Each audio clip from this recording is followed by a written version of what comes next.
Hola, ¿qué tal? ¿Cómo están? Estamos reunidos aquí en esta mesa de amigos con temas interesantes, con pláticas alentadoras en este tema de la censura en el arte. No sé si a usted le ha pasado, no sé si usted lo ha vivido, pero es el capítulo de hoy de Los Opinantes. Y nos acompañan hoy, usted ya lo conoce, Jorge Luis Sánchez, estuvo el capítulo anterior y generó una controversia interesante, que de esta controversia que generó Jorge sobre esta misma censura que ha pasado en algunos casos aquí en Chihuahua y en varias partes del mundo, invitamos a Eduardo Gonzop. Él es un artista visual reconocido que ha tenido exposiciones y que precisamente ese fue el tema que platicamos la vez pasada, cómo él mismo sufrió esta censura o intento de censura que al final del día le resultó mejor porque generó una controversia y un ánimo de la gente para conocer su obra. Y por supuesto también nos acompaña nuestra co-conductora Marcela Ochoa. Pues bienvenidos los tres, ¿cómo están? Gracias. Bien. Gracias, Muy bien, pues muy muy bien. contenta, como bien mencionaste, en esta mesa de grandes amigos. Y pues vámonos ahora sí de fondo, ¿no? Al tema. Pues a darle, ¿no? Sí, a ver, pues como comentaba aquí Mauricio, en el podcast anterior surgió este tema y bueno, en esa época tú y yo vivimos muy de cerca esta experiencia, pero a mí me gustaría que más bien tú nos compartieras. Bueno, yo creo que primero hacer como el paréntesis de que decir sufrir censura, yo creo que no la sufrí, ¿no? En tu caso. Yo creo que la sufrí 2 minutos, porque me dieron... Cuando te hablaron y el periodicazo, ¿no? En la primera plana de exposición satánica y Sí. homosexual, y yo así como, ¿qué? Bueno, sí fue como, ¿por qué está pasando esto, no? O sea, sí te genera como escozor. Pero creo que el problema fueron poco tiempo, así, del sufrirlo fue poco tiempo, porque a fin de cuentas fue trabajar qué se hizo, qué se iba a hacer, cómo se iba a hacer, si se iba a quitar o no se iba a quitar la obra. Fue muy interesante como todo el fenómeno de ver cómo la gente reaccionó, porque a fin de cuentas el morbo llama y vende, y me hablaron de Nueva York, me hablaron de Alemania, me hablaron de México, estuve en revistas en todo el mundo así literal, o sea, en varias partes del mundo con la exposición por querer quitar una expo aquí. Sí, no, Solo y por la aparte censura. fue algo como muy local, ¿no? Exacto. O sea, de un periódico local, y cómo se fue generando toda una bola de nieve para llegar a todo este impacto, ¿no? Pero ¿cómo le decían? ¿Qué era lo que les decían? ¿Qué les pedían? ¿Que no la exhibieras? ¿Que se cerrara el museo? ¿Que no fuera gente? ¿Cómo era esta especie de amedrentarte para que no presentaras tu obra? Bueno, amedrentarme, siento que no fue tan así como... A él no, a mí sí. Ah, Yo sí lo sufrí. No, bueno, en sí. ese momento a lo mejor hice tú la presión, ¿no? De todo ese Sí, tiempo, pero sí, era mucha. en general, planearon hacer una marcha, el juntarse, hablar con Manifestaciones afuera del museo. O sea, bueno, en contexto, la exposición, la inauguración se realizó de manera normal, como transcurría cualquier evento en ese espacio museal. Y pues nada, o sea, tuvimos una buena respuesta al día de la inauguración, por lo general, pues invitados del artista, comunidad cultural, etcétera. Y ni un solo comentario, ni de la gente de acá, parte que era de la institución. Y 3 horitos después, Sí. o sea, ya el periódico, los medios hablando, del Congreso y de muchos otros lados, ¿no? Entonces, sí fueron como experiencias muy distintas y yo sí tenía como ese nervio de decirle a él, ¿no? Oye, yo no le quería hablar, incluso así como, chin, o sea, ya que me empezaron a llegar las notas y toda la información, yo así como, pues, ¿cómo le voy a decir? O sea, y aparte yo en mi interior era, no la voy a quitar. Sí me acuerdo. Okay. Sí, o sea, yo tenía la convicción de, pues igual me van a correr, pero que me corran por defender esto. Y aparte hubo buena respuesta desde ahí. Sí. Y aquí es lo que te hablaba ahorita, la censura desde dónde viene, ¿no? Porque la expo sí se trataban muchos temas como la homosexualidad, como el feminismo, como el machismo, desde la visión de las bestias mitológicas, ¿no? Y desde como arte griego, donde el desnudo siempre ha formado parte de la historia del arte, ¿no? Y lo único que había ahí eran desnudos. Sí había una erección de un miembro masculino, pues manipulada digitalmente. Era un pene, pero al fin de cuentas solo es un pene, ¿no? A ver, ese era el tema que platicábamos con Jorge la vez anterior. A ver, si es arte y se supone que tú estás creando arte en base a lo que tú piensas, sientes, crees, ¿por qué la censura? Es que es lo que yo le decía ahorita a Marcela, la censura siempre es un ejercicio de poder. La censura es quién y qué quieren que veas, ¿no? Porque lo tenemos, o sea, porque los algoritmos ahorita de las plataformas digitales, no puedes hablar de holocaustos, no puedes hablar sobre todas las matanzas nazis porque te desmonetizan. Uh-huh. O sea, y eso es economía, y eso es historia, sí. ¿no? Pero bien si puedes si pueden estar hablando sobre la sexualidad, sobre programas super vulgares en canciones, sí, a lo mejor como en narcocorridos, en el reggaetón y ese tipo de cosas, porque es lo que sí venden, ¿no? Entonces, ¿quién va a marcar ahí la censura, no? Porque si no puedo educar con la historia, pero lo que sí deja el dinero se puede consumir libremente, ¿no? Entonces la censura siempre, aparte de que está atravesada por la moral, siempre es un ejercicio de poder. Exacto, y ciertos grupos también sí. Con ciertas ideologías, ¿no? Yo recuerdo perfectamente el artículo. Cuéntanos, Josh, tu experiencia. De hecho, fui el que te hablé primero. Yo estaba entrando a un centro comercial y vi el periódico, lo primero que veo es su fotografía, y le hablo, le dije, ¿te das cuenta de lo que acaba de pasar? Pero no nos habíamos dado cuenta, ¿sabes? Era como que...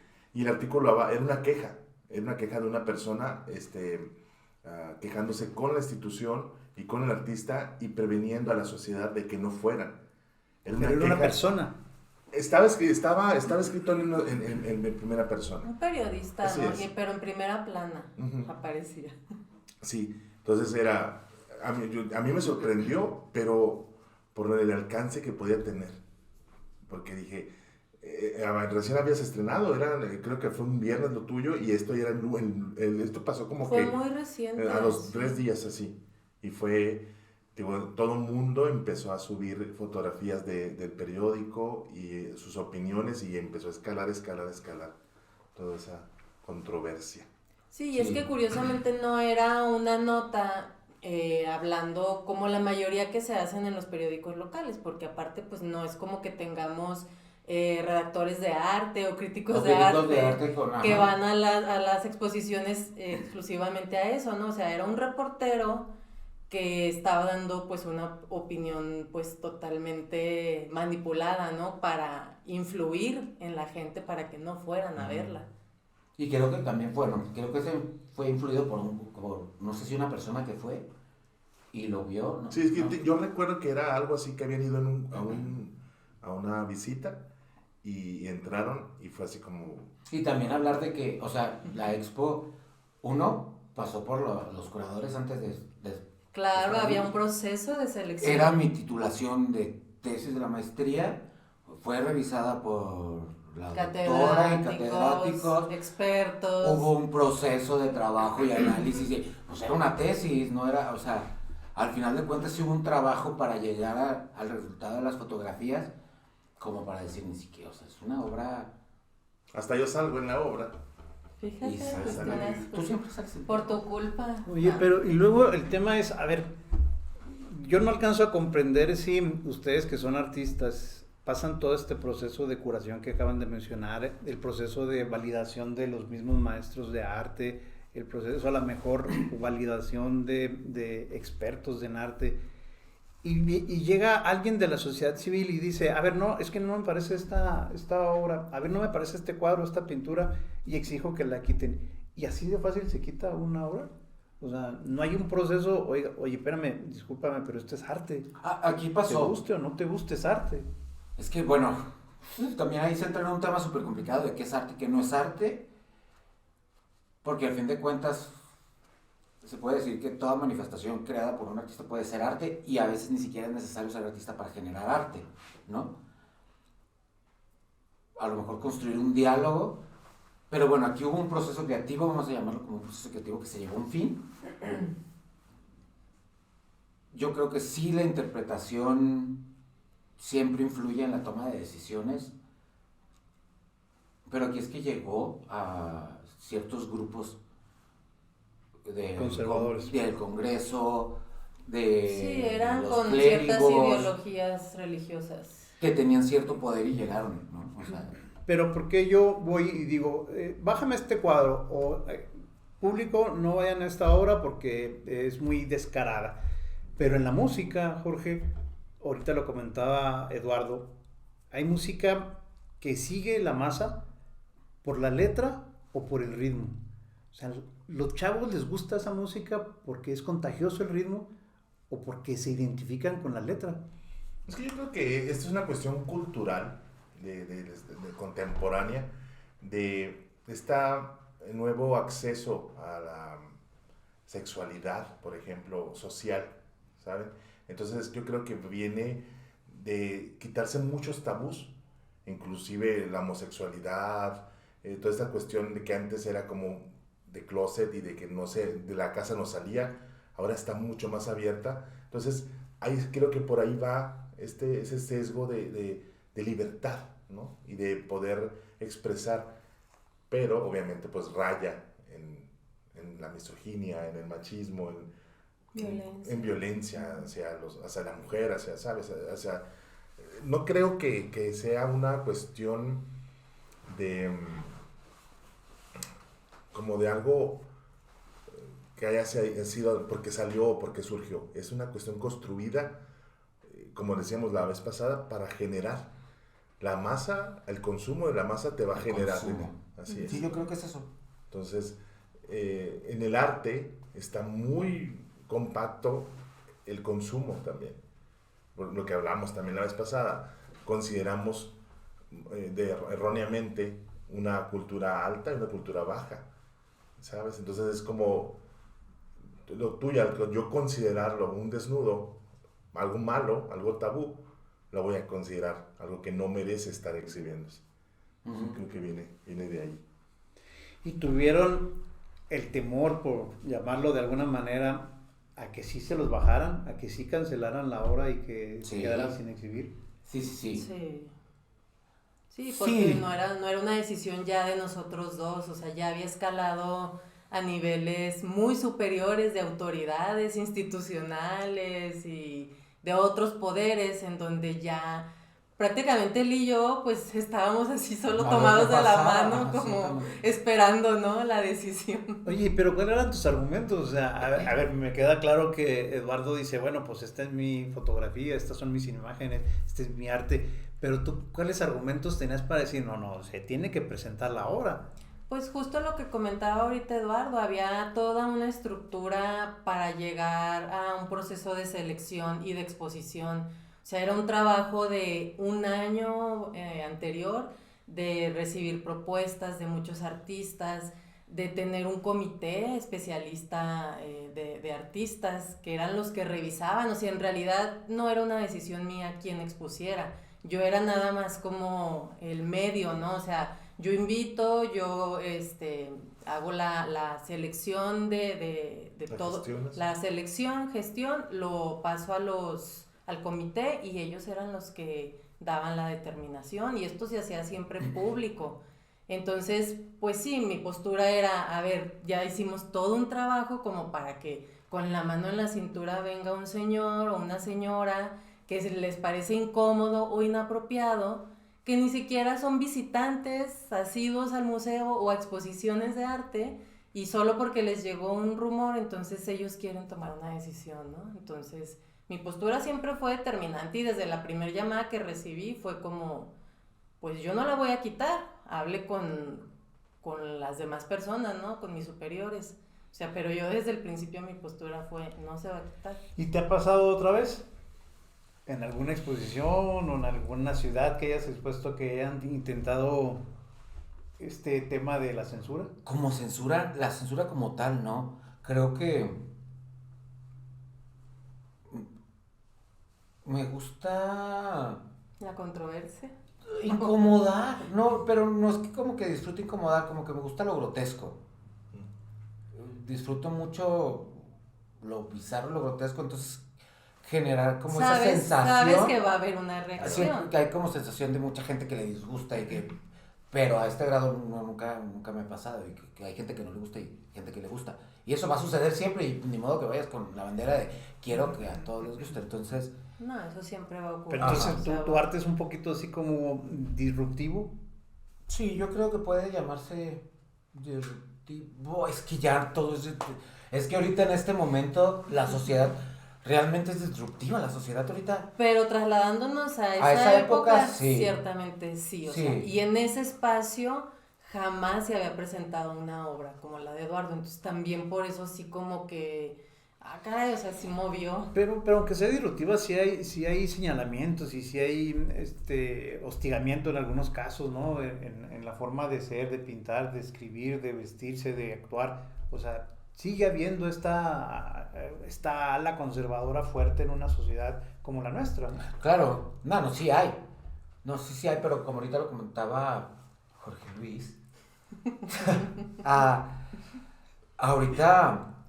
estamos en una época hipersexualizada donde es nada más cuestión de ir avanzando en los reels y te encuentras ya ni siquiera un desnudo aparente, o sea, te encuentras tendencias donde es mostrar tus genitales, el tamaño, el grosor, o sea, y tú dices, no hay como algo que lo justifique. Digo, que el morbo, que padre, ¿no? Y habrá quien le guste verlo y quien no. Al fin de cuentas, genital. Pero que ahorita que puede ser disruptivo en esta sociedad, ¿no? Es preguntarte, ¿no? Yo me acuerdo que en la política decían que las derechas ahora son las nuevas, las izquierdas ahora son las nuevas derechas y las derechas las nuevas. Yo creo que también lo disruptivo ahorita es ser conservador. Sí, porque o sea, porque ya vamos avanzando tan rápido, rompiendo todos estos estereotipos y todo ese tipo de cosas que el conservadurismo ahorita es como, ¿ya viste esa persona qué rara porque tiene los valores de antes, güey? O sea, pero no hay censura de ida y de vuelta, es decir, la parte conservadora te dice, oye, no exhibas esto, o no crees esto, o no pongas esta música, o no te vistas así, pero también la otra parte dice, a ver, yo trato de censurar a estos que tratan de callar lo que yo hago. O sea, ¿no es de ida y vuelta la censura? Yo le he aplicado. Sí, es que yo creo que sí, pero también es que entran como en espacios ya como más turbios donde pues se puede hablar como de discriminación y también no puede existir como la discriminación inversa, ¿no? No, pues no. O sea, entonces si hablas desde ahí un grupo oprimido no puede violentar a las masas, ¿no? Sí, no hay privilegios. Y a los privilegios, o sea, ya no. te vas a otros. Pero sí, por ejemplo, la verdad es que desde la corriente artística, desde la aparición de las vanguardias y desde los 70, donde fue avanzando y avanzando y avanzando el individualismo, yo creo que la guerra de defender tu postura personal e individualista cada vez es más fuerte. Y es que como creadores, por ejemplo, en mi caso, yo uno el conocimiento y la empatía en este tipo de acciones. En mi fragmento de DJ, porque gente soy DJ también, hago de DJ. ¿Y cómo te haces llamar? Platica. Ahí luego les platico. Ahí les dejo el link. Oigan, en mi fragmento de Björkshila, como DJ set, hay canciones, por ejemplo, en la comunidad LGBT que ellos no les gusta. Y canciones que me funcionan para mover al público. Uh-huh. En el caso dado de una canción de Molotov que es muy famosa, de los años 90, que dice una palabra, no sé si la pueda decir tal cual, la canción se llama Puto, entonces... No sé si la puede decir, pero ahí le ponen un pip. A mí nadie me va a censurar. El productor que le ponga un pip. Puto. Puto. Y esa canción mueve. Desde los 90 te lleva a la música, te lleva a la noche al punto más alto. ¿Y aún a las generaciones no? Entonces, era todo, o sea... Todavía, o sea, un chavito de 18 Pero años. en una fiesta, en una boda, por ejemplo, los llevo allá.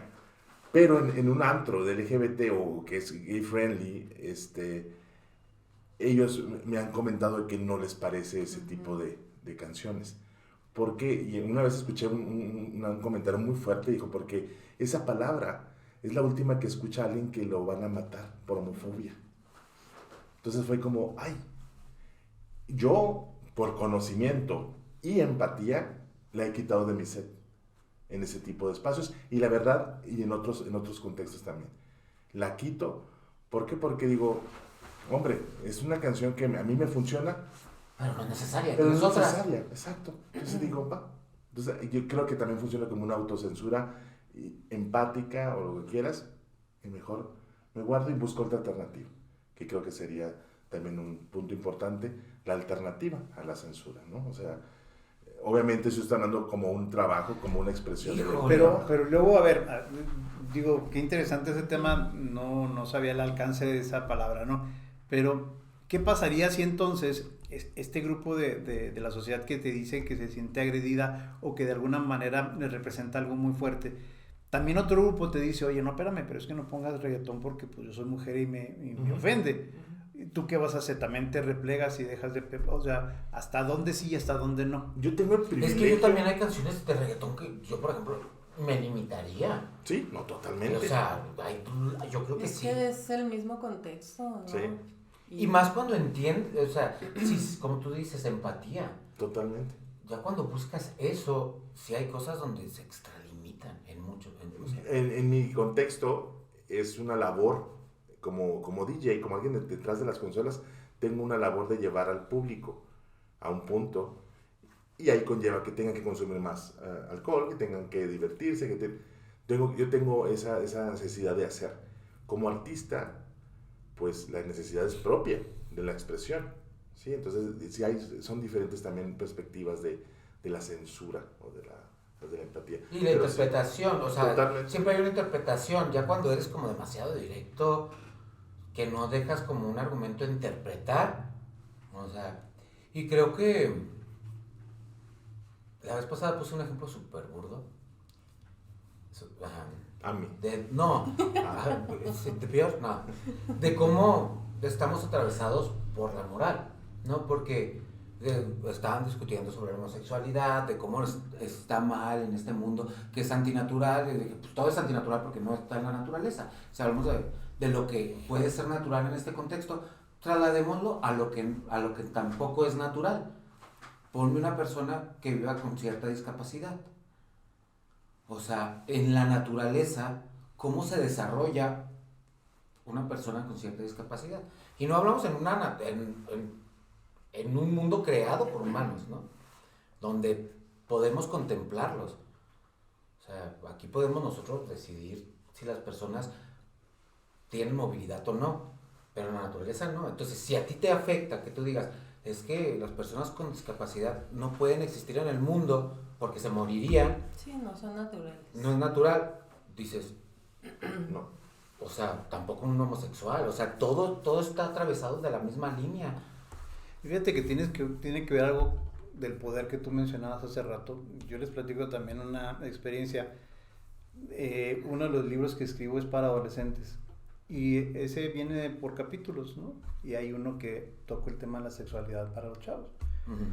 Y había un grupo de personas que estaban interesados en comprar el libro en una cantidad importante, distribuirlo y hacer pláticas con adolescentes.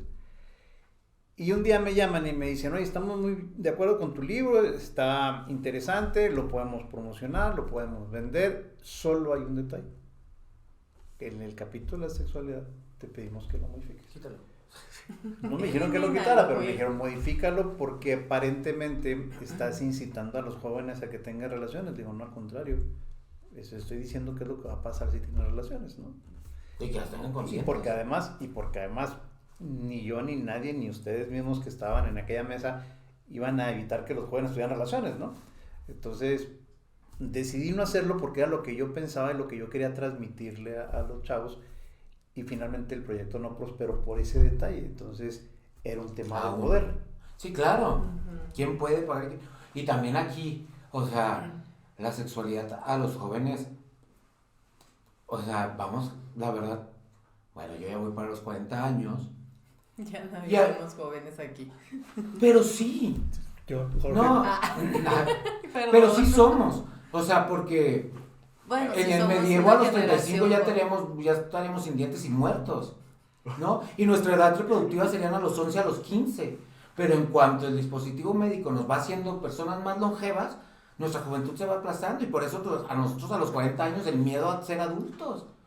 Entonces también vamos extendiendo y también la sexualidad la vamos aventando. Pues después va a estar mal tener sexo a los 28 años, güey. ¿Por qué? ¿A los 28 Es se muy tiene pronto. sexo? No, porque, o sea, ponte a ver, es como... Pero eso... luego vivimos más, pero también hay que ver la calidad de cómo vivimos. Ah, no, pésimo, y vienen nuevas enfermedades, pero eso también es por la mano de obra que quieren extender al ser humano, es que todo, al fin de cabo es eso, pero es que, dicen, no podemos pensar en el adultocentrismo como tal. Ponte a ver a los faraones de Egipto, tenían 9 años, y construyeron las pirámides, el que construyó las pirámides tenía 9 años, murió a los 12 con hidrocefalia, pero tenía 9 años, o sea... Por trabajar tanto construyendo. No, pero me refiero, ya a los 9 años tenían las responsabilidades de un adulto porque no vivían tanto. Nosotros nos vamos extendiendo y vemos a los niños como idiotas. Oigan, pues muy interesante. La verdad, las cosas que este tema me parece que genera controversia y genera interés, porque de alguna manera, mayor o menor, todo el mundo ha sentido una especie de censura en su actividad diaria. Claro. ¿Algo más, Eduardo? ¿No? George. Me estoy autocensurando. Es un ejemplo. Por eso haremos otro capítulo con Y George. de aquí nos vamos a ir. Ya voy a salir de planta también aquí en el podcast. Sí. Pues ahí lo tiene usted. Esta fue la opinión de Eduardo Gonzop, la opinión de Jorge Luis Sánchez, por supuesto la opinión de la coconductora Marcela Ochoa. Pero lo que más nos interesa es conocer cuál es su opinión. Al final del día, su opinión para nosotros es bien importante. Muchas gracias.